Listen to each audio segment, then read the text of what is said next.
বিসমিল্লাহির রহমানির রহিম। আলহামদুলিল্লাহ, সকল প্রশংসা সেই মহান রবের। লক্ষ কোটি দরুদ ও সালাম সেই বিশ্ব নবীর প্রতি। আজ শুক্রবার, প্রত্যেক সপ্তাহের ন্যায় মুর্শিদ আমিরের তরফ থেকে এই সাপ্তাহিক জলসা অনুষ্ঠিত হয়। আজকেও সেই জলসা অনুষ্ঠিত হচ্ছে। এই মর্মে দিন ইসলাম ধর্মের ভাই এবং বোনদের প্রতি জানাই সালাম, সবার প্রতি জানাই সালাম। আসসালামু আলাইকুম ইয়া রাহমাতুল্লাহ। আমরা যারা আল কোরআনিক হেদায়েত নিয়েছি, সত্য মানুষ হওয়ার উদ্দেশ্যে কোরআনের সত্যটাকে আঁকড়ে ধরে এবং বিশ্ব নবীর আদর্শকে আঁকড়ে ধরে যেন মানব সত্য অর্জন করে পরবর্তী জীবনে ফিরে যেতে পারি, এই সত্যের উপরেই আমরা অল্প কিছু মানুষ হেদায়েত নিয়েছি মুর্শিদ আমিরে আদম নূর থেকে। উদ্দেশ্য হলো আমরা সারা যারা হেদায়েতি ভাই বোন আছি তাদেরকে নিয়ে উদ্দেশ্য করেই আমি কিছু কথা বলছি মুর্শিদ আমিরে আদম নূরের তরফ থেকে, অর্থাৎ সেই মহান আল্লাহ পাকের তরফ থেকে আমি কিছু বলছি। আমরা যে উদ্দেশ্যে হেদায়েতটা নিয়েছি সেই উদ্দেশ্যের সফলতা হওয়ার উদ্দেশ্যেই আমরা ইবাদত নিয়েছি। আর সেই ইবাদতটা হতেছে শরীয়তের হুকুমত, অর্থাৎ আল কোরআনের হুকুমত। আল কোরআনের সত্য হুকুমতকে মুর্শিদ আমিরে আদম নূর সত্য করে দিয়েছে আমরা যারা হেদায়েত নিয়েছি, এবং সেই হেদায়েতের সত্যতে পৌঁছানোর উদ্দেশ্যে আমরা স্বীকার করে নিয়েছি এবং আল কোরআনকে আমরা অনুসরণ করে থাকি। আমরা যারা হেদায়েত নিয়েছি, একের থেকে শুরু করে 5 বছর কিংবা 10 বছর, 20 বছর, 30, 40 বছর পর্যন্ত আমাদের হেদায়েতি বয়স আছে। তার ভিতর থেকেও আমরা এই হেদায়েতের সত্যকে, হুকুমতকে রক্ষা করার ভিতর দিয়েও এই সত্যের উপরে আমরা কেন পৌঁছাতে পারি না, কেন আমরা এই সত্যের উপরে আসতে পারলাম না এবং দাবিতেও আসতে পারলাম না, এর কারণটা কি? আসলেও আমাদের সেই ইবাদতেরই ঘাটতি, নাকি মুর্শিদ আমিরে আদম নূর আমাদের হেদায়েতের সত্য হুকুমতের ভিতর দিয়ে সে ঘাটতি রেখেছে?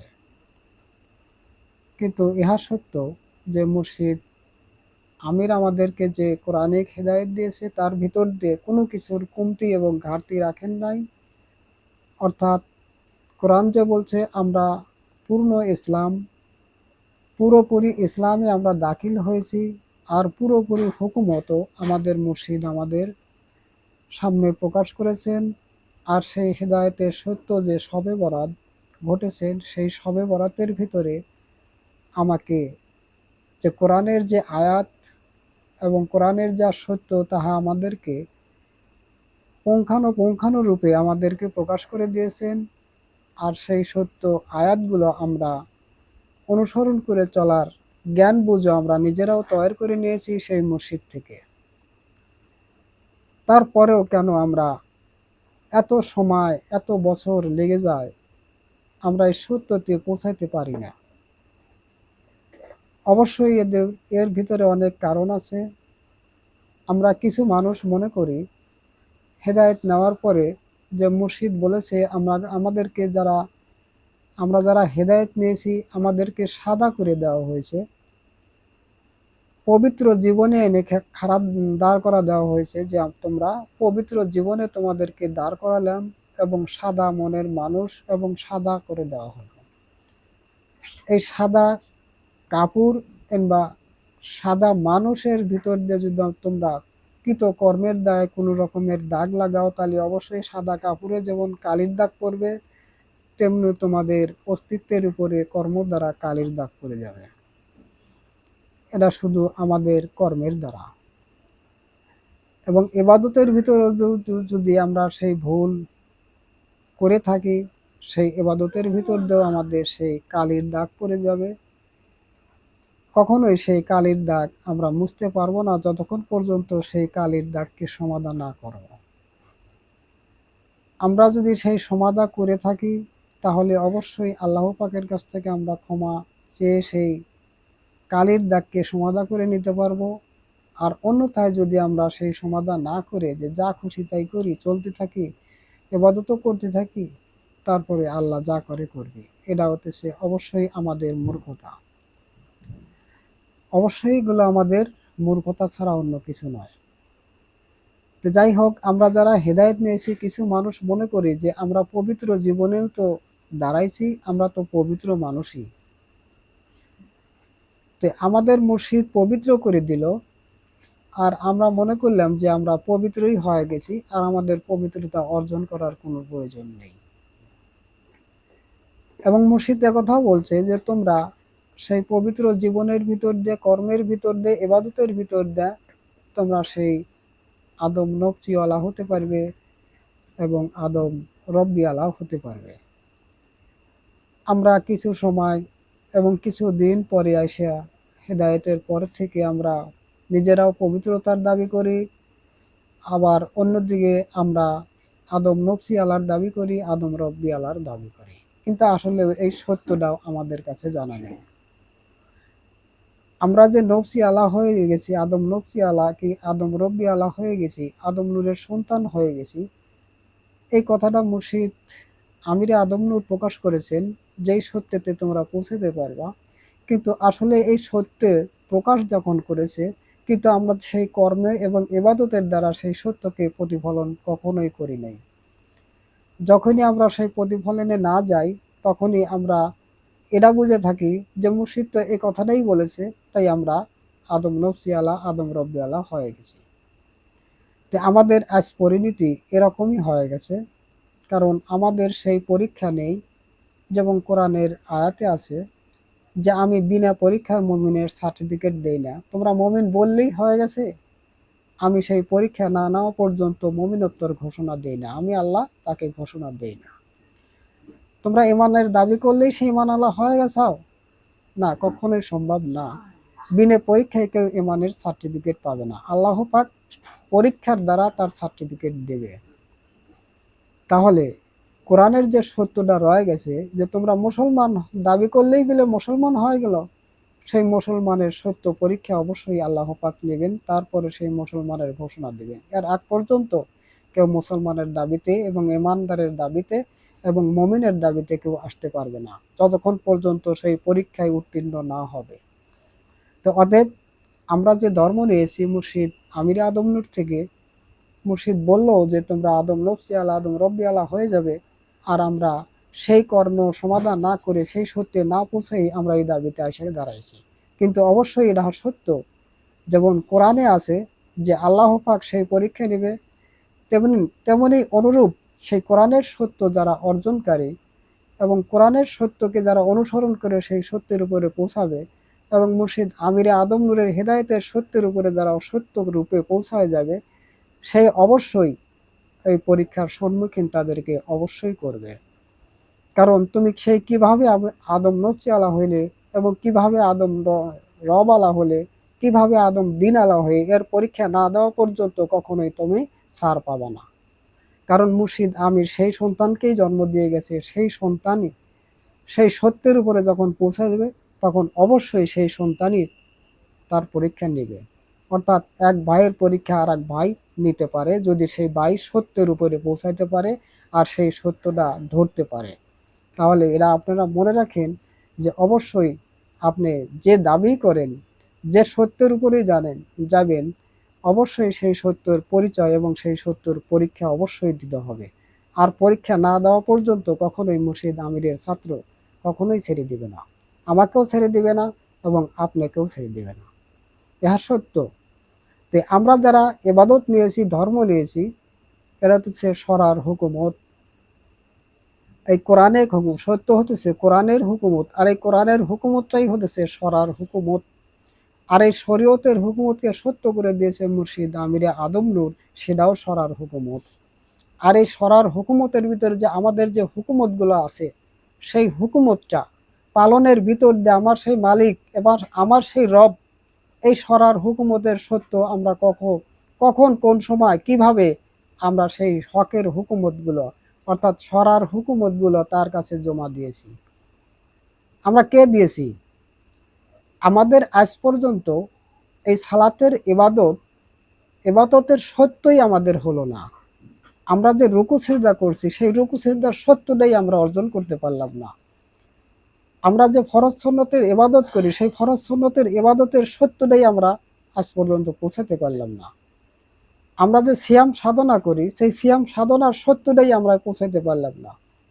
আমরা যে দরুদ জিকির এবং কালেমা করে থাকি, যে সাধনা করে থাকি, আর সেই সাধনার সত্যতাই পৌঁছাতে পারলাম না। যতক্ষণ পর্যন্ত এই সত্য যে পৌঁছাতে না পারছে, এই সমস্ত এবাদত যে এবাদত আমাদের মুর্শিদ আমির আমাদেরকে প্রকাশ হিসেবে, শরীয়ত হিসেবে, হুকুমতি হিসেবে আমাদের সামনে প্রকাশ করেছেন, সেটা হচ্ছে শরীয়তের হুকুমত। আর এই হুকুমতগুলো আমরা ইবাদতের পূর্ণ স্থানে পৌঁছানোর ভিতর দিয়ে আমরা এই ইবাদতগুলো আমার মালিক এবং আমার রবের কাছে জমা দিয়েছি কিনা, এটা আমাদের অবশ্যই জ্ঞানে বুঝে আসতে হবে। এই সরার হুকুমত, সরার ইবাদত এক সময় পর্যায়ক্রমে এই ইবাদতের ভিতর দিয়ে সেই আল্লাহ পাকের যেমন এই হুকুমতগুলো, এই ইবাদতগুলোর যে উদ্দেশ্য, সেই উদ্দেশ্য যখন সফল হয়ে যায়, যেমন এই দরুদ জিকির এবং কালেমা পাঠ করি আত্মার সাধনার উদ্দেশ্যে, সেই আত্মার সাধনা যখন জাগ্রত হয়ে যায়, চেতনায় আসে, আত্মচেতনায় যখন একটা মানুষ চলে আসে, তখন ওই চেতনায় ফিরে আসার পরেই তখন আর এই দরুদ জিকির আর কালেমা পড়ে তার সাধনার প্রয়োজন পড়ে না, কারণ এমনিতেই তখন তার দৃষ্টি তার ধরে ফেলেছে। আর যখন সে দৃষ্টি ধরে ফেলে দেয়, আত্মার উপরে প্রতিফলন ঘটে যায়, তখন সেই আত্মার চেতনা এসে যায়, তখন আর এই দরুদ জিকির কালেমার আর প্রয়োজন পড়ে না। কারণ এই দরুদ এবং জিকির কালেমার ভিতর দিয়ে আত্মাকে চেতনে আনার জন্য এই সাধনা করা হয়। আর যখন এই চেতনে আসে যায়, যখন আল্লাহ আমার সহায় হয়, আমি আল্লাহ পাকের সহায় হওয়া যায়, তখন এই যে এই কালেমাগুলো, দরুদ জিকির এবং যত ইবাদত আছে, রুকু সিজদা আছে, সিয়াম সাধনা আছে, এগুলো সরার ইবাদত তখন তার কাছে সমাপ্ত হয়ে যায়। তখন সেই মহান আল্লাহ পাক তাক জ্ঞান দিতে থাকে, তাক পড়াতে থাকে, তাক শিক্ষা দিতে থাকে, কারণ সেই আল্লাহ পাকই তার সঙ্গী হয়ে যায়। আর যখন আল্লাহ পাক আমার সঙ্গী হয়ে যায়, আপনার যখন সঙ্গী হয়ে যাবে, তখন এই সরার ইবাদত আর তার প্রয়োজন পড়ে না। তো আমরা যে ইবাদত আজ পর্যন্ত 40-50 বছর পর্যন্ত ইবাদত করার পরেও আমার মালিক কি আমার রব আমার প্রতি আজ পর্যন্ত সহায় হলো না, আমার সেই আত্মচেতনা, আত্ম উপলব্ধি আজ পর্যন্ত জাগ্রত হলো না, তাহলে আমরা কোন ইবাদত করি, আমরা কোন ধর্ম পালন করি? আসলে আমরা যে ধর্ম নিয়েছি সেই ধর্মের সত্য আছে, সেই সত্য আছে, সেই সত্যটা কোন জায়গায় আমরা রেখে দিয়ে আসলাম, সেই সত্য আমরা কোণে রেখে দিয়ে এসে আমরা সেই ভুলের ভিতরেই থাকার ভিতর দিয়ে সেই আমরা অনেকেই অনেক জ্ঞানী হয়ে গেছি, কিন্তু আমরা সরার ইবাদতই আজ পর্যন্ত মালিকের কাছে জমা দিতে পারলাম না। থাকবে তো মারুফত এবং হাকিকতের সত্যগুলো আমরা প্রকাশ করব। এই সরার ইবাদত আমরা এই যে সময় আমরা হেদায়েতের সময় একের থেকে শুরু করে অতিরিক্ত 10 বছর পর্যন্ত একের থেকে শুরু করে আমি সত্য যাহা বলছি আমার রবের তরফ থেকে, আপনারা যদি হেদায়েতের শুরু থেকে যদি সত্য সহকারে মুর্শিদ আমিরে আদম নূর যে হুকুমতগুলো রেখেছে সেই হুকুমতগুলো আঁকড়ে ধরে যদি আত্মার সাধনায় চলতে পারেন, সেই আত্মাকে সঙ্গে করে সকল ইবাদতকে সমাধা করতে পারেন, তাহলে একের থেকে 10 বছরের ভিতর দিয়েই আপনি সেই আল্লাহ পাকের স্বর্ণপূর্ণ হতে পারবেন, অর্থাৎ আল্লাহ আপনার স্বর্ণপূর্ণ হবেন। আর যখন সেই আল্লাহ পাক আপনার স্বর্ণপূর্ণ হবে কিংবা আপনি সেই আল্লাহ পাকের স্বর্ণপূর্ণ হয়ে যাবেন, তখন এই সরার হুকুমত আর সরার ইবাদত আর প্রয়োজন পড়বে না। কারণ সর্বসময় আপনাকে সেই আল্লাহ আপনাকে পথ দেখাবে এবং সেই আল্লাহ সকল সত্য আপনার ভিতর দিয়ে অর্থাৎ আমার ভিতর দিয়ে তার সত্যটাই প্রকাশ করে যাবেন। কিন্তু আজ পর্যন্ত আমরা সেই সরার হুকুমতের পূর্ণতা পৌঁছাতে পারলাম না এবং পূর্ণতা অর্জনও করতে পারলাম না। তাহলে আমরা সেই আত্মচেতনায় কিভাবে আসতে পারবো? আত্ম উপলব্ধি কিভাবে আমরা আসতে পারবো? কখনোই সম্ভব নয়। কারণ আমরা হেদায়েত নেই যদি বলি আমরা পবিত্র হয়ে গেছি, তাহলে অবশ্যই আমাদেরকে সেই পবিত্রতা অর্জন করার আর প্রয়োজন পড়ে না, এগুলোই আমরা মনে করি। কিন্তু না, হেদায়েত নেওয়া হলো, আমাকে পবিত্র জীবনের উপরে দাঁড় করানো হলো, কিন্তু আমি সেই পবিত্র মানুষ নয়। পবিত্র হওয়ার জন্যেই এই হুকুমতগুলো রাখা হলো। কিন্তু আমি হেদায়েত নেই যদি বলি যে মুর্শিদ আমাকে পবিত্র করে দিয়েছে, আর কোনো প্রয়োজন নাই, আমার আর কোনো ইবাদতেরও দরকার নাই, আমার আর কোনো কিছু করারও দরকার নেই, কারণ আমি তো হেদায়েতের সূত্রেই পবিত্র। কিন্তু না, হেদায়েতের সূত্রে কেউ পবিত্র হতে পারে না। কারণ যদি হেদায়েত সূত্রে যদি কেউ পবিত্র হয়, তাহলে কোনো ইবাদতের আর প্রয়োজন পড়ে না। পরে কি? আর কোনো ইবাদতের প্রয়োজন পড়ে না। তাই হেদায়েতের পবিত্রতা এনে দেওয়া হয় এই উদ্দেশ্যেই, তোমাকে পবিত্রতা অর্জন করার জন্য। আর সেই পবিত্রতা অর্জন করার ভিতর দিয়ে সেই আত্মার সাধনায়, আত্মচেতনায় যখন পৌঁছে যাবে, তখনই সেই এই সরার হুকুমত এবং সরার ইবাদত আপনার জন্য আর প্রয়োজন পড়বে না। কিন্তু একের থেকে 10 বছরের ভিতরেই এটা ঘটে যাবে। অনেক সময় লাগবে না, 40 বছর 50 বছর লাগবে না। যদি একজন মানুষ স্বীয় আত্মাকে এবং স্বীয় নূরকে যদি সে ফলো করে সর্বদাই চলে থাকে, তাহলে অবশ্যই অতি নিকটেই আপনার মালিক আপনার কাছেই প্রকাশ আসবে। কিন্তু আমরা সেগুলো না করে আমরা নিজেরা বড় সেজে, বড় জ্ঞানী সেজে তর্ক বিতর্কের ভিতরে লিপ্ত হয়ে থাকি। কিন্তু আসলেও কখনোই এই তর্ক বিতর্কর দ্বারা একজন মানুষ, আপনি এবং আমি, কখনোই সুফল অর্জন করতে পারবো না। এই তর্ক বিতর্কর ভিতর দিয়ে কি হবে? আমরা নিজেরাই সেই পথভ্রষ্ট হয়ে নিজেরাই সেই অন্ধকারের ভিতরে নিমজ্জিত হব। আমরা এই নিমজ্জিত হয়ে যাব চির অন্ধকার, যে অন্ধকার থেকে কেউ আর প্রতিরোধ করতে পারবে না। এই যেমন আত্মচেতনার মুর্শিদ আমিরে আদম নূর অনেক আগেই এই আত্মচেতনা সম্বন্ধে কিছু আলোচনা করে রাখছেন। আর সেই আলোচনাটা আমার ছোট ভাই মামুন ফেসবুকে এবং ইউটিউবে ছাড়িয়ে দিয়েছেন। আপনারা সবাই, অনেক লোকই দেখেছেন, আর সত্যটা অনেকরা উপলব্ধি করেছেন এবং বুঝেছেন যে আত্মচেতনাধারী মানুষ কিভাবে, কোন পর্যায়ে, কোন অবস্থায় এই দুনিয়ায় লড়াচড়া করে। এরা অনেকটাই আপনারা সেই মুর্শিদ থেকে সেই সত্যগুলো পেয়েছেন। কিন্তু একটা জিনিস মনে রাখেন, এই আত্মা, আমরা যে কথা বলছি, এই কথাগুলো প্রকাশে আনছি, আসলে এই কথা কথা নয়। আত্মচেতনা এমন একটা বস্তু, আত্মসাধনা এমন একটা সত্য, যে আপনি নিজের আত্মাকে যখন কলব অন্তরকে ফলো করে চলেন এবং দৃষ্টি করে চলেন, পর্যায়ক্রমে চলতে চলতে এমন এক সময় আসবে আপনার ভিতর থেকে ওই আত্মাটা কথা বলে। আজ পর্যন্ত আমার আপনার কে এই সত্যটা প্রকাশ করেছেন? যতক্ষণ পর্যন্ত আপনার ভিতর থেকে সেই কলব আত্মা বলেন, কলব নূর বলেন, যতক্ষণ পর্যন্ত আপনার ভিতর থেকে আপনার আত্মা কথা বলবে না, ততক্ষণ পর্যন্ত এই চেতনায় যাওয়া সম্ভব নয়। আর এই চেতনার লক্ষণ অবশ্যই আছে। মুর্শিদ বেলায়েত এবং মুর্শিদ আমিরে আদম নূর সত্যরূপে প্রকাশ করেছেন যে কিভাবে সেই আত্মচেতনাধারী মানুষ কিভাবে চলে, এই দুনিয়ায় কিভাবে তারা চলতে পারে। কারণ যখন একজন মানুষ আত্মকে ফলো করে চলে, আত্মার উপরে দৃষ্টি ধরে চলে, তখন ওই মানুষটাকে মন মরা দেখা যায়, চিন্তিত দেখা যায়। মনে হয় যে ওই মানুষটা কোনো কিছু চিন্তা করতেছে। আপনি যদি জিজ্ঞাসা করেন, কে ভাই তুমি কিছু চিন্তা করতে চাও? তখন করতেছে যে না, আমি তো কোনো কিছু চিন্তা করি না। কিন্তু আসলে কোনো কিছু চিন্তা করতেছে, কিন্তু এই মানুষের কাছে সে ধরা দিবে না।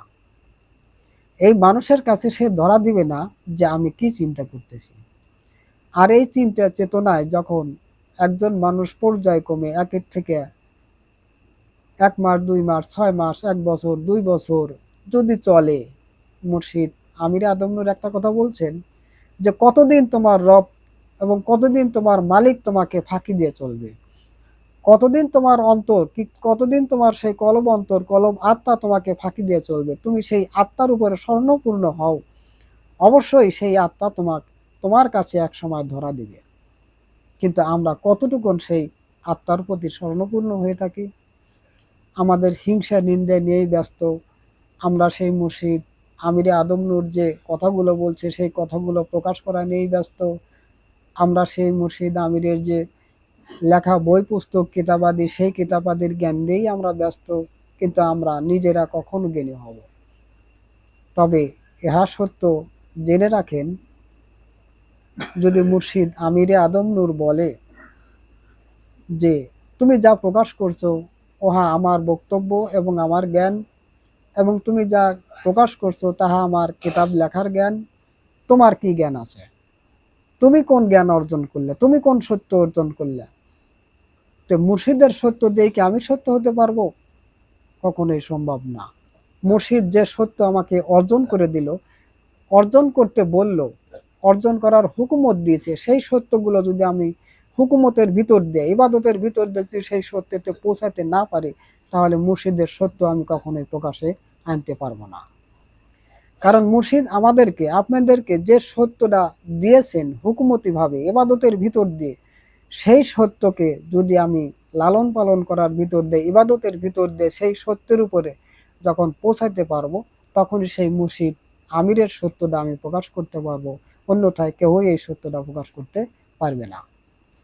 কারণ আমরা সেই সত্যগুলো এভাবেই প্রচার প্রসার করতে চাই যা মুর্শিদ আমির প্রকাশে এনেছেন এবং যা কিতাবে লিখেছেন, যা গানের ভিতরে লিখেছেন, সেই জ্ঞানগুলো আমরা প্রকাশে আনতে চাই। কিন্তু এরা আপনারা মনে রাখেন, এরা মুর্শিদ আমিরে আদম নূরের সত্য, আপনার সত্য নয়। যদি আপনার সত্য প্রকাশ করতে চান, আপনার সম্বন্ধে যদি আপনি যদি আপনাকে চিনতে যান, জানতে যান, আপনার দিন যদি দেখতে যান, চিনতে যান, আপনার রব যদি চিনতে যান, আপনার নফস যদি আপনি চিনতে যান, তাহলে আপনাকেই চিনতে হবে সেই ইবাদতের ভিতর দিয়ে। আর মুর্শিদ আমিরে আদম নূর এই দিন চেনার জন্য ইবাদত দিয়েছেন, রবকে চেনার জন্য ইবাদত দিয়েছেন, নফসকে ধরার জন্য ইবাদত দিয়েছেন, এবং সেই কলব নূরকে জয় করার জন্য ইবাদত দিয়েছেন। আমরা সেই ইবাদত যদি ছেড়ে দিয়ে সেই মুর্শিদের যে সত্যগুলো প্রকাশের যে সত্য শরীয়ত যে প্রকাশ করেছেন সেই শরীয়ত নিয়ে যদি আমরা প্রকাশে আসি, অবশ্যই আপনারা এটা মনে রাখেন যে আমরা নিঃসত্যকে হারা দিয়ে নিঃসত্যকে অন্ধকারে ফেলে দিয়ে নিজেরাই সেই অন্ধকারের ভিতরে নিমজ্জিত হব। তবে ইহা সত্য, আত্মচেতনা এবং আত্মসাধনা অনেক বড় কঠিন ইবাদত। এই কঠিন ইবাদতের ভিতর দিয়েই এই সত্যের উপরে অবশ্যই নিজেকে পৌঁছাতে হবে।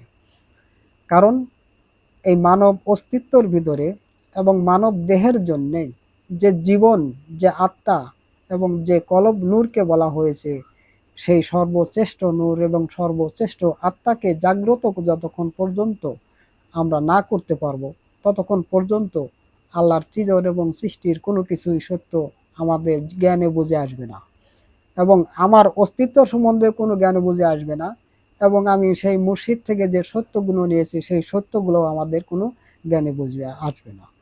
মুর্শিদ আমাদের কোন সত্য দিল, কোন সত্য অর্জন করতে দিল, সেই সত্য যদি অর্জন না করতে পারি, তাহলে কখনোই সেই মুর্শিদ আমিরে আদম নূরের সত্যটা আমরা কখনোই জানতে পারবো না। তাহলে অবশ্যই মুর্শিদ আমিরে আদম নূরের সত্যটাকে আমরা যদি জানতে চাই আর চিনতে চাই, তাহলে অবশ্যই নিজ পরিচয়ে আমাদেরকে আসতে হবে। আর সেই নিজ পরিচয়ে যখনই আমি আসতে পারবো, কি আপনি আসতে পারবেন, তখনই সেই মুর্শিদ আমিরের সত্যটাই আপনারা প্রকাশে নিয়ে আসতে পারবেন।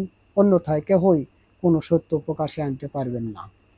কারণ আল্লাহ পাকের জ্ঞান যদি আমি সংগ্রহ করতে চাই, তাহলে সেই আল্লাহ পাকের জ্ঞান যেমন মুর্শিদ আমিরে আদম নূর আমাদের মাঝে প্রকাশ করেছেন, তাহলে সেই জ্ঞানগুলো অবশ্যই সংগ্রহ করতে হলে সেই মুর্শিদ আমিরে আদম নূর থেকেই আমাদের সংগ্রহ করতে হবে। ইহা সত্য।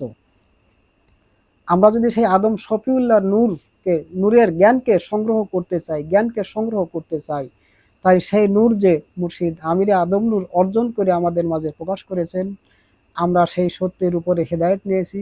আর সেই সত্যর হুকুমতের ভিতর দিয়ে আমরা যদি সেই সত্যে পৌঁছাতে পারি, আর সেই আদম নূরের যাহা সত্য নূরের জ্ঞান মুর্শিদ আমিরের ভিতর দিয়ে প্রতিফলন হবে আমাদের ভিতরে, এর বাইরে কেউ যেতে পারবে না। কারণ এই সত্যর বাইরে কেউ যেতে পারবে না। আর যদি কেউ এই সত্যর বাইরে যেতে পারে, তাহলে প্রমাণ সহকারে আমার সামনে আসতে পারে এবং প্রমাণ সহকারে যেন আমার সামনে তুলে ধরতে পারে। কারণ মুর্শিদ আমির আমাদেরকে যে হেদায়েতের ভিতরে যে গুন্ডি এবং সীমানা নির্ধারণ করে দিয়েছেন, আর এই গুন্ডি এবং এই সীমানা কেউ অতিক্রম করতে পারবে না। হেদায়েতের সময়ই বলছে যে আমি তোমাদেরকে গুন্ডি এবং সীমানা নির্ধারণ করে দিলাম, আর এই সীমানা আর এই গুন্ডি কখনোই কেউ অতিক্রম করতে পারবে না। আর সেই অতিক্রম করবে যারা এই আমার হুকুমতগুলো, আমি যে নিয়ম, যে হেদায়েতের সত্যটা বেঁধে দিয়েছি, সেটা যদি তোমরা অস্বীকার করো, অমান্য করো, তাহলে অবশ্যই তোমরা সেই আমার গুন্ডি এবং সীমানাকে ছিদনকারী হিসেবে তোমরা দায়ী হয়ে যাবে। কখনোই সেই মুর্শিদ আমিরের সত্য কেহই জানতে পারবে না। তাই আমরা আল্লাহ পাকের সৃষ্টির জ্ঞান, আল্লাহ পাকের সৃষ্টির জ্ঞান, আল্লাহ পাকের জ্ঞান এবং আদম শফিউল্লাহর জ্ঞান এবং সমস্ত সৃষ্টির যাহা কিছু আছে, কুল মাকলুকাতের সকল জ্ঞানকে যদি সংগ্রহ করতে চান, তাহলে সেই মুর্শিদ আমিরে আদম নূর যে সত্য সহকারে অর্জন করেছেন, আর সেই অর্জন করার পরে আমাদের মাঝে প্রকাশ করেছেন, এবং আমরা সেই সত্যের উপরে যখন দণ্ডায়মান হয়েছি এবং সেই সত্যকে মেনে নিয়েছি হুকমতের ভিতর দিয়ে, অবশ্যই সেই সত্যগুলো আমরা সেই মুর্শিদ আমিরে আদম নূরের থেকেই আমরা সংগ্রহ করে সেই সত্যগুলোই আমরা প্রকাশ করব। তাই আমরা এটাই আশা করি যে মুর্শিদ আমিরে আদম নূর যে সীমানা আমাদের নির্ধারণ করে দিয়েছে, যে গুন্ডি নির্ধারণ করে দিয়েছে, সেই গুন্ডির যে হুকমত যা আইন আছে, তা হুকুমতের ভিতর দিয়ে পালন করার ভিতর দিয়ে সত্য রূপে যেন আমরা সেই পৌঁছাতে পারি, এবং সেই মুর্শিদ আমিনের সীমানাকে রক্ষা করে যে আমরা সেই সত্যটাকে তুলে ধরতে পারি। এই বলে আমি আমার বক্তব্য এখানে শেষ করছি। আলহামদুলিল্লাহ রাব্বিল আলামিন। আসসালামু আলাইকুম ইয়া রাহমাতুল্লাহ। ওয়া আলাইকুম আসসালাম ওয়া রাহমাতুল্লাহি।